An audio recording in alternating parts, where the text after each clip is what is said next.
আমরা সবাই কোটিপতি কোটিপতি ভাও।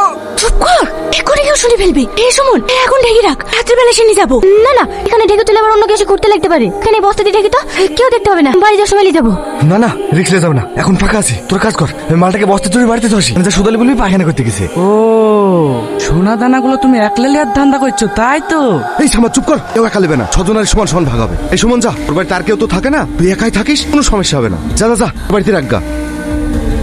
আমি এতক্ষণ চুপচাপ ছিলাম, কিচ্ছু বলিনি। তুমি যে পালিয়ে যাবে না তার কি গ্যারান্টি আছে? দাও তোমার মোবাইলটা জমা দিয়ে দাও। এই শালো, ওর কাছে কোটি কোটি টাকার মাল আছে, তোর এই 5,000 টাকার মোবাইল নিতে ঘুরে আসবে। কোটি কোটি টাকার মাল আছে। এই চল চল কাজ কর গা। এই সুমন তুই যা তো। এই লালু, তুই জানা আবার কারোর সামনে কিছু বলিস নি। না না, আমার বুদ্ধি নাই নাকি? ম্যানেজার জিজ্ঞেস করলে বলবো আমরা ওইসব বাক্স টাক্স কিছু পাইনি। কোন পাউলে পাল্লে পড়লো রে? চাচা তুমি বুঝাও। এই শোন শোন, তুই আমার কাছে আয়।